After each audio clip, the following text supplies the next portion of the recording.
Oh, hello, and welcome to the Operation of Oliver, part 19. This week we're going to show you where Oliver is on an ongoing series that I'm showing you on my Ventriloquist guide coming along. I want to remind you people this is being done in real time. Well, let's forget all of that and just sit back and eat a bag of candy. No, I'm just kidding. Here's this week, Operation of Oliver. And here you can see we added a little bit more epoxy to the toe. Now you can see that the toe has been carved a little bit with the toenail put in. And we're kind of shaping the foot a little bit more. What I basically did is I made this up so that I could see the length of it and also have the depth of it that will fit inside the foot. It's been put on here. And then what I have to do next is I'm going to put epoxy on it. This toe should be about 3/4 of the size of this toe. And because the toe, the way the shape comes where it goes kind of bends down, sort of like that, what I'm going to do is use these cutters and I'm just going to cut off a section. Now you can see I've made my cuts. I'm going to pack those holes with a little bit of epoxy, keeping the angle that I just cut, and I'm going to wrap epoxy around the rest of the toes. I put a little bit more epoxy around it to make it as smooth as possible. One little footnote, these are the toes that I have made. Now what I've done is I have poured fiberglass resin on the inside to make them stronger, and the reason for that is these are going right next to the big toe, and I need them to be strong with support because my character might be wearing flip-flops in the future. I don't know, but I want to have that option. And now you can see the second toe has been added to the foot. It has been epoxied in. One side is holding up by itself, the other side needs a little help, that's why there's some blue tape around it.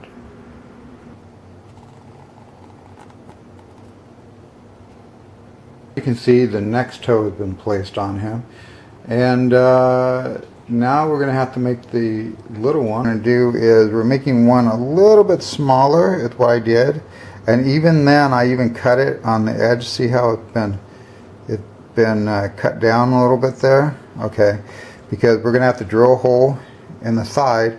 There'll probably be some fiberglass, wall here, so you have to cut as close as you can, like I did. And even though I did that, I still had to cut the edge like this so that when I put the toe in, it will fit right about there. It will be a little bit closer. It's just I can't get a... There we go. It will be more like that. And also the other thing I did was, see the edges there? I cut those. I filed those down so it had that look to it.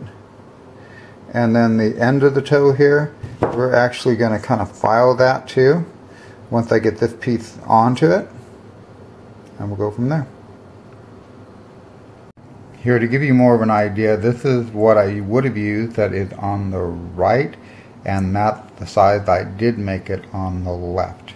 And as I said, I still cut it down at an angle like that.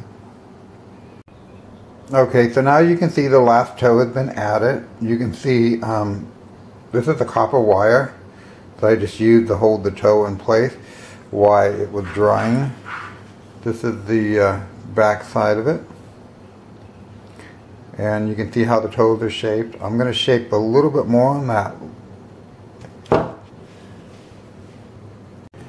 So the next thing I've done is I've added epoxy along this part of the foot on both sides to give it that more of that foot shape. Feet are kind of weird shaped anyway. You can see it kind of build out right there. That's what we got so far, and we're going to let that dry. Okay, so here's what my foot looks like finally, to give you an idea before I start my sanding process. You can see this is pretty much it. This is the the right foot.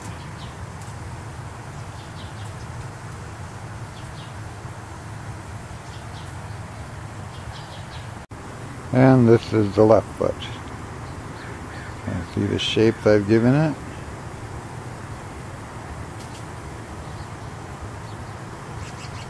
So now these are ready for sanding.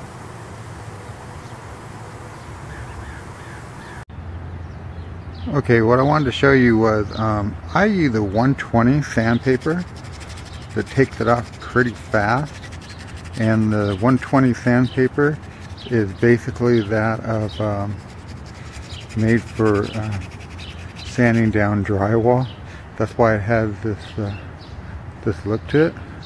So it takes hours out of sanding, to give you an idea how quickly it takes it down. And then that way you just do it on the main parts that you need to overall sand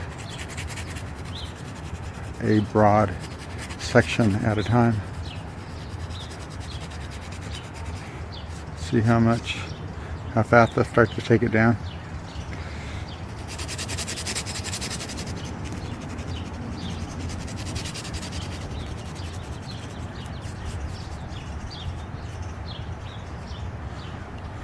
That way you're not having to grow a new set of arms to sand everything. Now the next thing I'm going to do is I have these bolts.